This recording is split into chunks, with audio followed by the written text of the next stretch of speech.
Power के बारे में, मोस्ट इंपॉर्टेंट पावर। ये सारी पावर एक तरफ, और प्रेसिडेंट की सबसे बड़ी पावर बोली जाती है वीटो पावर। वीटो तीन तरीके की होती है। ये तीन तरीके की वीटो कौन कौन सी होती है? पहली होती है एब्सोल्यूट वीटो, दूसरी होती है सस्पेंसिव वीटो, तीसरी होती है पॉकेट वीटो। अब तीनों के प्रावधान समझना। एब्सोल्यूट वीटो क्या होती है? एब्सोल्यूट वीटो का मतलब यह होता है कोई एक ऐसा मिनिस्टर जो कि अभी पार्लियामेंट का मेंबर नहीं है, ठीक है, अगर वो कोई भी बिल लेकर आता है तो राष्ट्रपति के पास पूरा अधिकार है कि राष्ट्रपति उसके बिल को अप्रूव करे या रिजेक्ट करे। मैं एक बार फिर से रिपीट करता हूं, मैंने क्या बोला?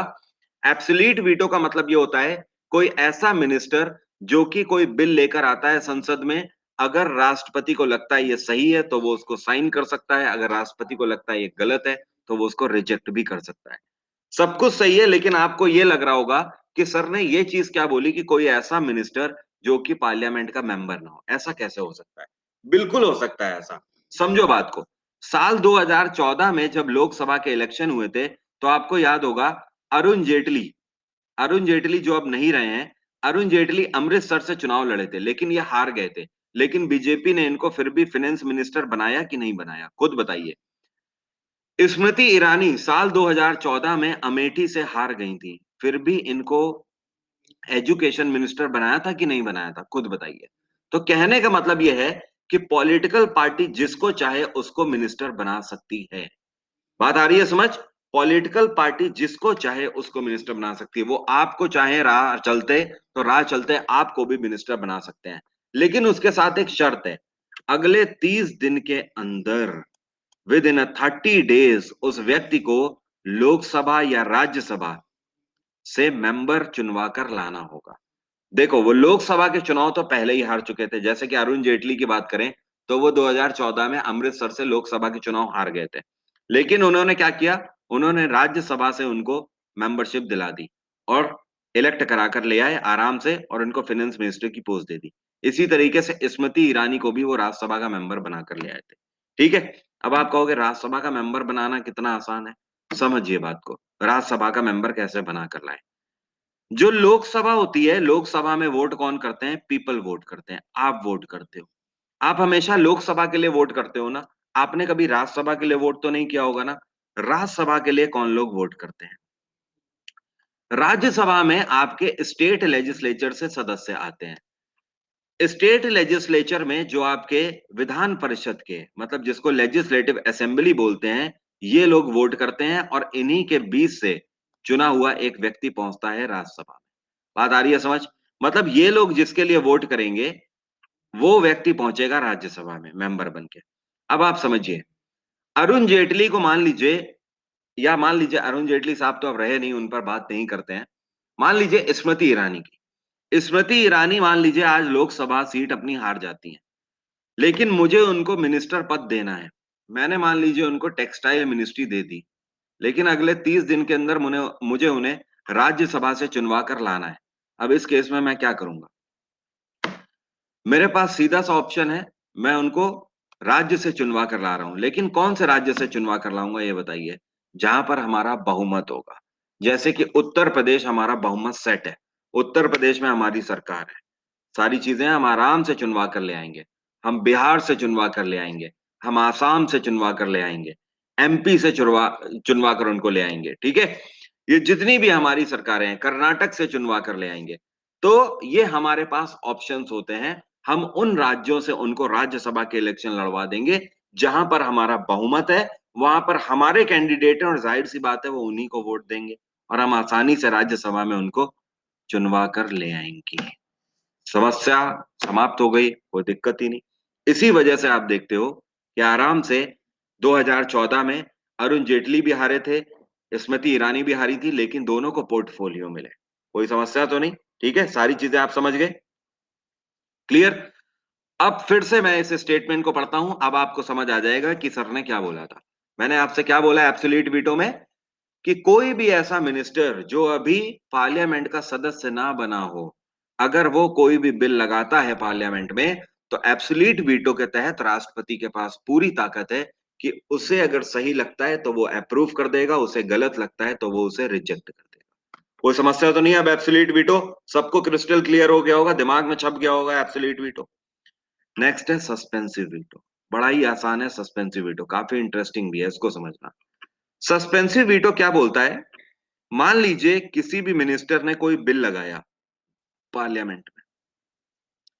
अब ये बिल फाइनली तो राष्ट्रपति के पास पहुंचेगा ना, राष्ट्रपति सबसे आखिर में इसे साइन करेगा। राष्ट्रपति ने इस बिल को पढ़ा। राष्ट्रपति को अगर लगता है कि इस बिल में कुछ कमियां हैं, कुछ त्रुटियां हैं, कुछ गलतियां हैं, कुछ मिस्टेक्स हैं, तो उस केस में राष्ट्रपति के पास सस्पेंसिव वीटो के तहत ये पावर है कि ये इस बिल को वापस लौटा सकता है पुनर्विचार के लिए। किसके लिए? पुनर्विचार के लिए, रीथिंकिंग के लिए इसको वापस लौटा सकता है। पहली चीज ये इसकी पावर है। अब इसके आगे सुनिए। मान लीजिए कि आपने ये बिल लगाया था, मान लीजिए हमारे बीच में तनुश्री दास है, तनुश्री ने ये बिल लगाया था, राष्ट्रपति ने इनका बिल पुनर्विचार के लिए इनको लौटा दिया। ठीक है।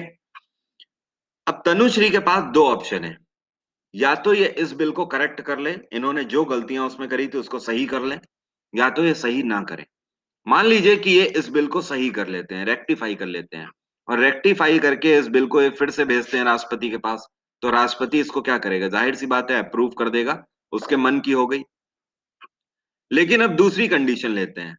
कंडीशन ये लेते हैं कि मान लीजिए तनुश्री ने इस पर कोई भी अमेंडमेंट नहीं किया, कोई भी मिस्टेक्स अपनी सही नहीं करी, और इसको फिर से वापस भेज दिया ऐसे ही एज इट इज, जैसा था वैसे ही भेज दिया। तो इस बार राष्ट्रपति बाध्य हो जाएगा इसको साइन करने के लिए। President has to sign that particular bill.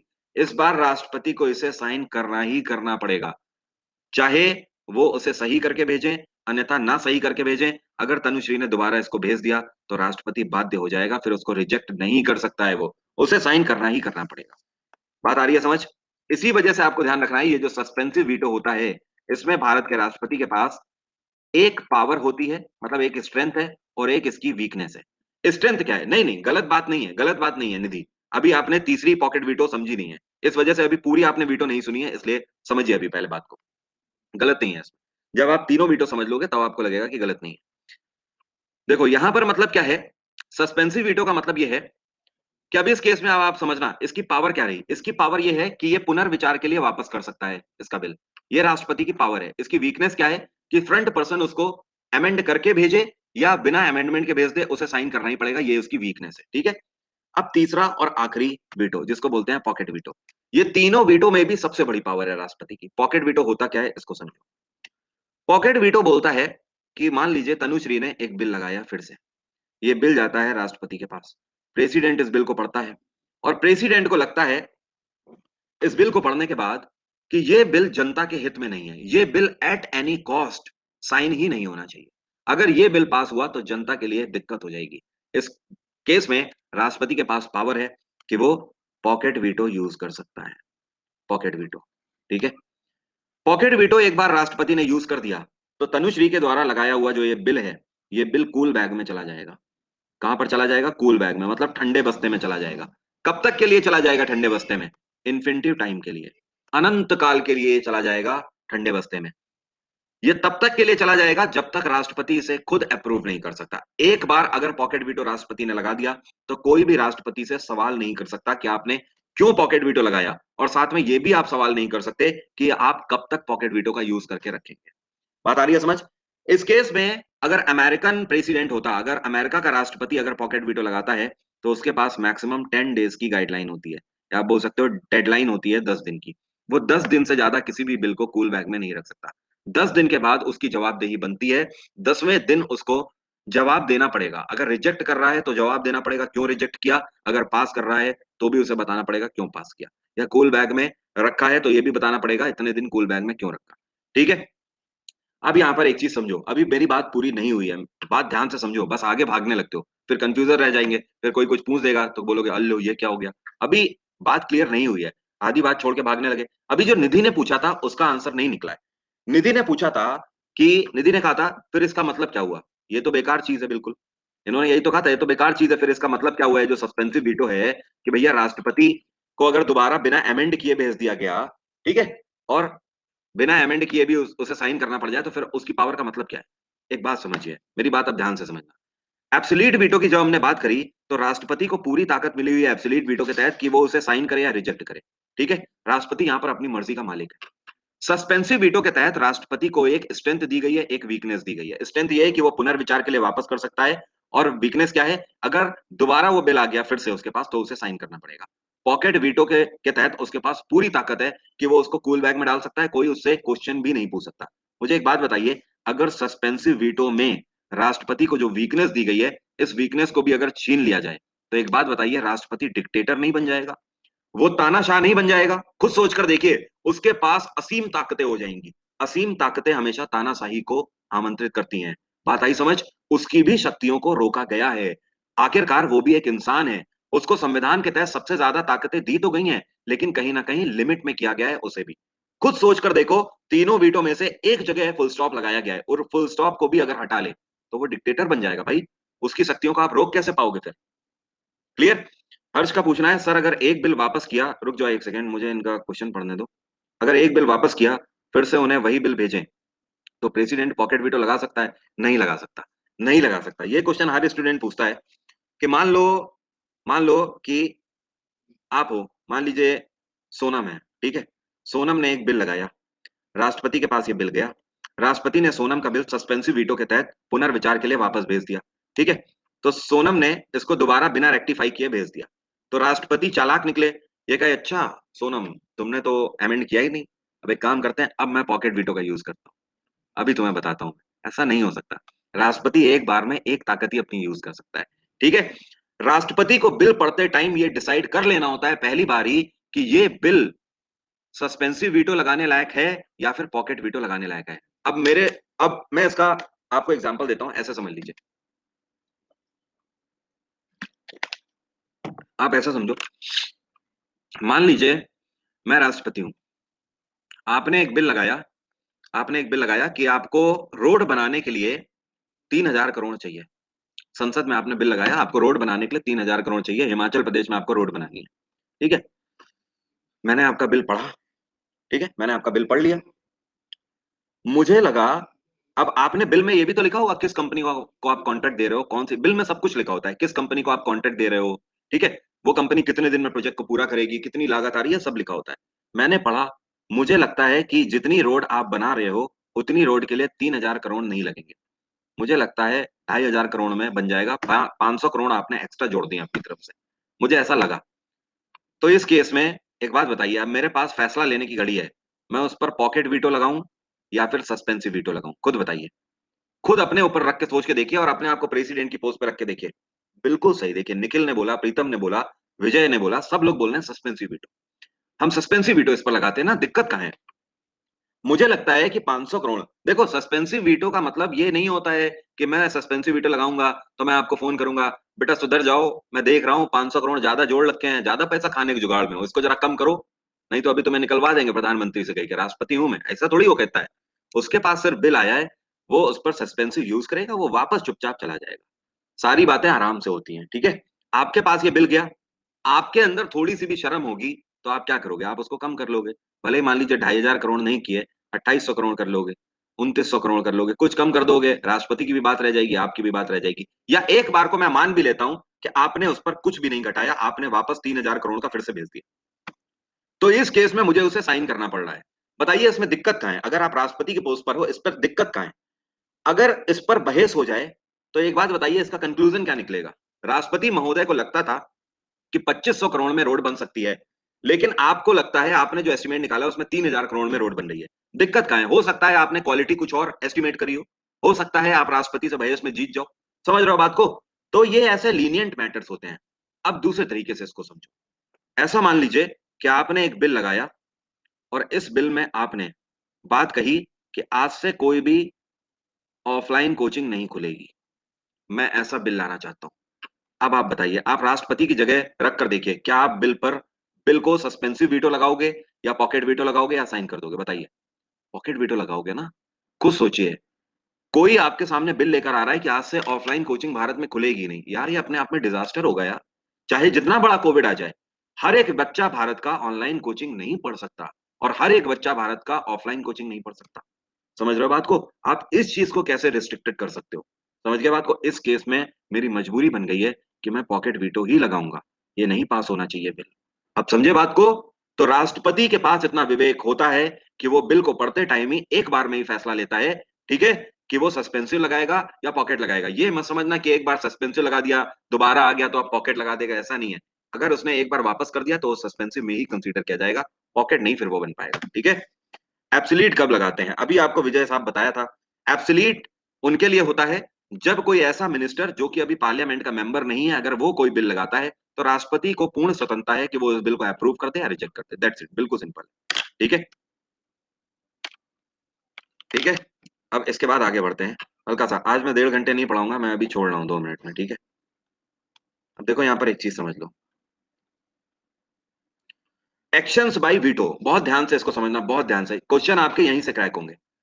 With regard to ordinary bill, जब आपसे पूछा जाए कि पार्लियामेंट में कोई ऑर्डिनरी बिल आ रहा है, ऑर्डिनरी बिल का मतलब नॉर्मल बिल्स अगर आ रहे हैं, निखिल का क्या पूछना है?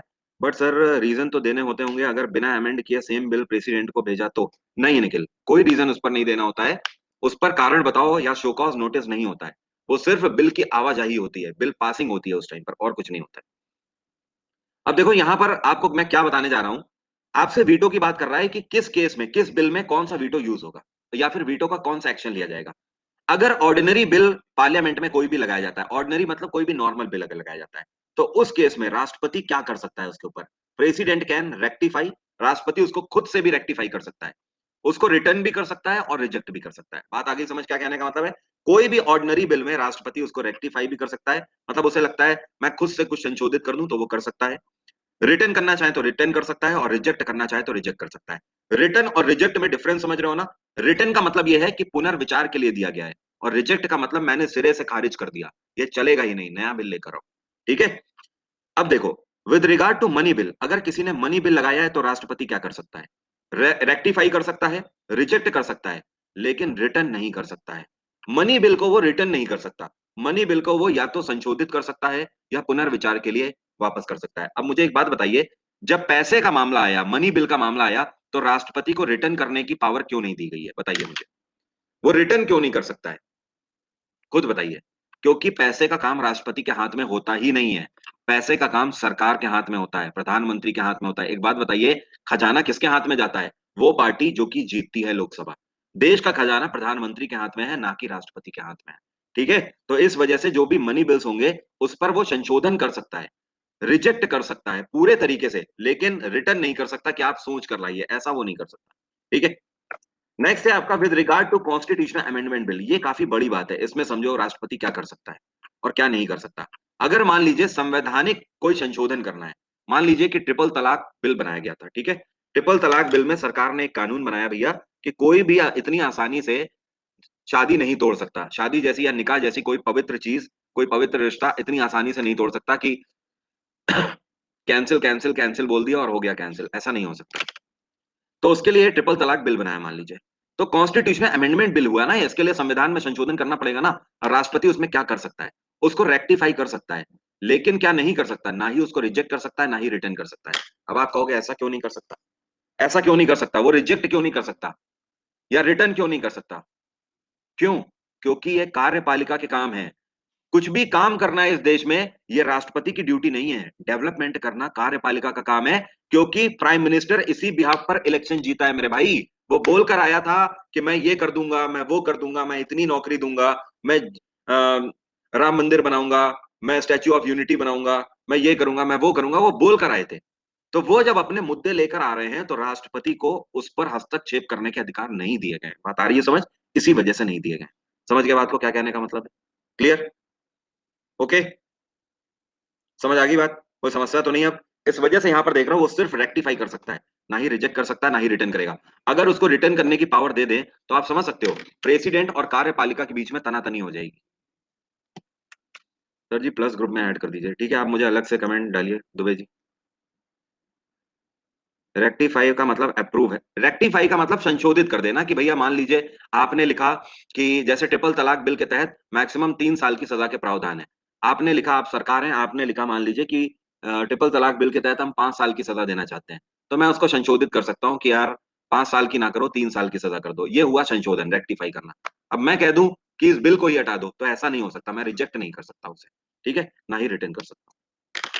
ओके। सर, राष्ट्रपति को फर्स्ट सिविलियन क्यों बोला जाता है? राष्ट्रपति को फर्स्ट सिविलियन इसलिए बोला जाता है क्योंकि राष्ट्रपति को देश का मुखिया बोला गया है संविधान के तहत, और देश का मुखिया मतलब मेन पर्सन होने के नाते उसको संवैधानिक रूप से कई सारी ताकतें दी गई हैं। वो एक तरीके से देश का गार्जियन है। जैसे आपके घर में आपके पिताजी आपके सबसे बड़े गार्जियन है, आपके मुखिया हों, ठीक है? जैसे मेरे घर में मेरे पिताजी सबसे बड़े मुखिया हैं। मेरे घर के जो सबसे आखिर के फैसले होते हैं, वो मेरे पिताजी लेते हैं। ठीक है? कि भैया सारी चीज़ें हो चुकी, ये हो चुका, वो हो चुका, ठीक है? उसके बाद फाइनल फैसला किसके हाथ में जाएगा? पिताजी के हाथ में जाएगा। ऐसा मान लीजिए कि जैसे आपके घर में, कल को आप इंस्पेक्टर बन जाते हो, इंस्पेक्टर बनने के बाद आपको कोई आपकी प्रीति मिल जाती है, आपको पसंद आ जाती है। अब चाहे आप जितने बड़े इंस्पेक्टर बन जाओ, पहले आप चुपके से अपनी मम्मी से ही बात करोगे, "मम्मी ऐसी-ऐसी बात है, ये है, वो है।" तो आपसे मम्मी से पहले खुसर-फुसर हो जाएगी, आपकी बहन से हो जाएगी, आपके भाई से हो जाएगी, उसके बाद जाके फाइनली कहाँ पर होगा धमाका? पिताजी के सामने, वो मुखिया हैं। क्योंकि अल्टीमेटली पावर उनके पास है। वो रिजेक्ट करें आपका बिल या ऑर्डिनेंस को पास कर दें या संशोधित कर दें, वो उनके हाथ में है, समझ गए? इसी वजह से।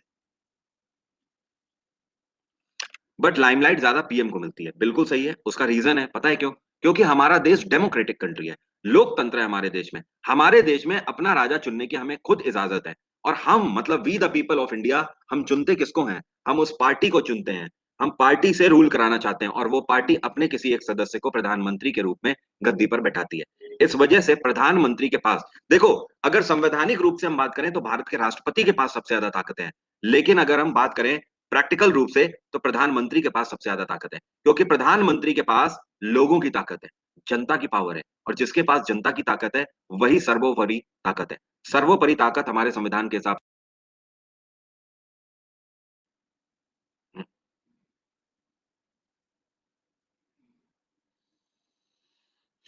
चलिए, मैंने आपको बोला था आज मैं क्लास जल्दी छोड़ दूंगा, आज की बात यहीं तक रहेगी, ठीक है? नेक्स्ट क्लास इसी के आगे मैं उठाऊंगा कल की क्लास में। Bye bye, take care, have a nice day. Bye everyone, take care.